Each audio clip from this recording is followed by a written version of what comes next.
మాట్లాడుతున్నట్టు. So according to me law and order లేని హోంమంత్రి సెల్యూట్లు ఎక్కువగా ఉంటాయి తప్ప, ఎందుకంటే పోలీస్ వ్యవస్థ చాలా గమ్మత్తైంది. అంటే జగన్మోహన్ రెడ్డి పాలనలో వాళ్ళు బరిదెగించి సునీల్ కుమార్ లాంటి వాళ్ళు పిచ్చి పిచ్చి తింగరాశాలు వేశారు.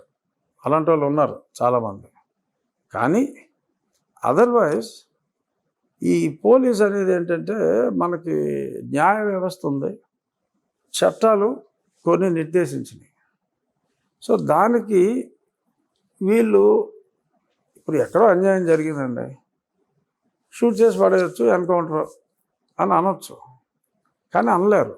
ఎందుకు అంటే దానికి మనం ఇప్పుడు చట్టం ఏం చెప్తుంది, 1000 మంది దోషులు తప్పించుకున్నా ఒక నిర్దోషిని పనిష్ చేయకూడదని ఆ రూట్లోనే వెళ్తుంది. ఏమో రాంగ్ కేసు పెట్టి రాంగ్గా మర్డర్ చేశాడని చెప్పి వీళ్ళు ఎన్కౌంటర్ చేస్తారనుకోండి.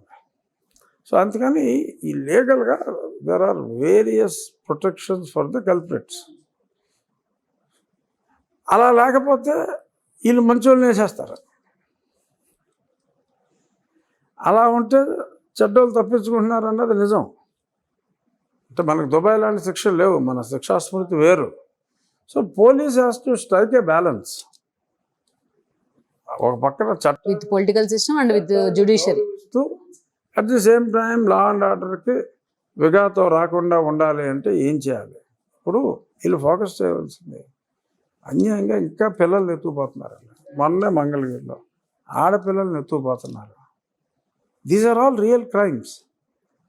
వీటిని ఎలా అరికట్టాలి అనేది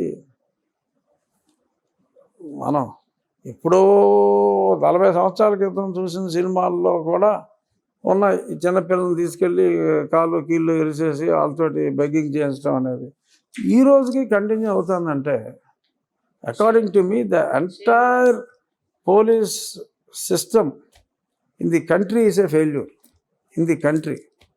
ఆ యోగి గారు బాగా చేస్తున్నాడు, రౌడీని నేరేస్తున్నాడు, మంచో చెడ్డో ఎన్కౌంటర్స్ అండ్ బుల్డోజర్సే ఆయన అద్భుతంగా చేస్తున్నాడు. అది మటుకు నిజం. ఆయన్ని స్ఫూర్తిగా తీసుకోవాలి అని కళ్యాణ్ గారు అంటాం కూడా డెఫినెట్గా మంచి నిర్ణయం. ఎందుకంటే క్రైమ్ ఆ రేంజ్లో ఉంది. So how to strike A balance అనేది పోలీసులు చూసుకోవాలి. దానికి కంటిన్యూస్ పర్సువేషన్ ఉండాలి. ఈ అమ్మాయి అనిత కూడా ఎప్పుడంటే మొన్నే కదా, 5 నెలలు అయింది. సో ఇంకా అర్థం చేసుకోవాలి. ఫస్ట్ టైం మినిస్టర్, రెస్ట్రిక్షన్స్ గవర్నమెంట్లో కూడా అంటే ఈ కామెంట్ చేసిన తర్వాత ఆవిడ వివరించారు, డీజీపీ కూడా వివరించారు. డీజీపీ గారు కూడా బ్రహ్మాండంగా చెప్పాడు. ఎంపీని తీసుకెళ్లి తన్నారు, దాని మీద కూడా మీదే కోట్ చేశారు. ఏమీ విచారణ లేదు. ఆ పార్టీ ఆఫీస్ కేసే ఫైల్ చేయలేదని చెప్పారు. పార్టీ ఆఫీస్ మీద దాడి చేస్తే ఎమోషనల్గా అలా రియాక్ట్ అవడంలో తప్పే ఉందన్నారు. సో పోలీసు చాలా ఎక్స్ట్రీమ్. ఆ మధ్యన సునీల్ కుమార్ పిచ్చి స్టేట్మెంట్ ఇచ్చాడు, 3 ఏళ్ళ తర్వాత కేసు కడతారా అని.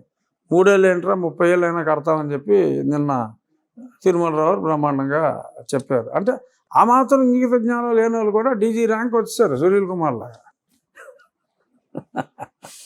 సో అది ద్వారకా తిరుమలరావు సున్నితంగా చెప్పారు. కానీ మీ ప్రభుత్వంలో చాలా మంది కంటిన్యూ అవుతున్నారు కూడా, మరి అలాంటి వాళ్ళు ఏం చేయగలరు? ఐపీఎస్ ఆఫీసర్ సిస్టమ్ నుంచి తీసేయలేరు కదా. ఈ వీడియో మీకు నచ్చినట్లయితే please share, like and subscribe R24 Telugu.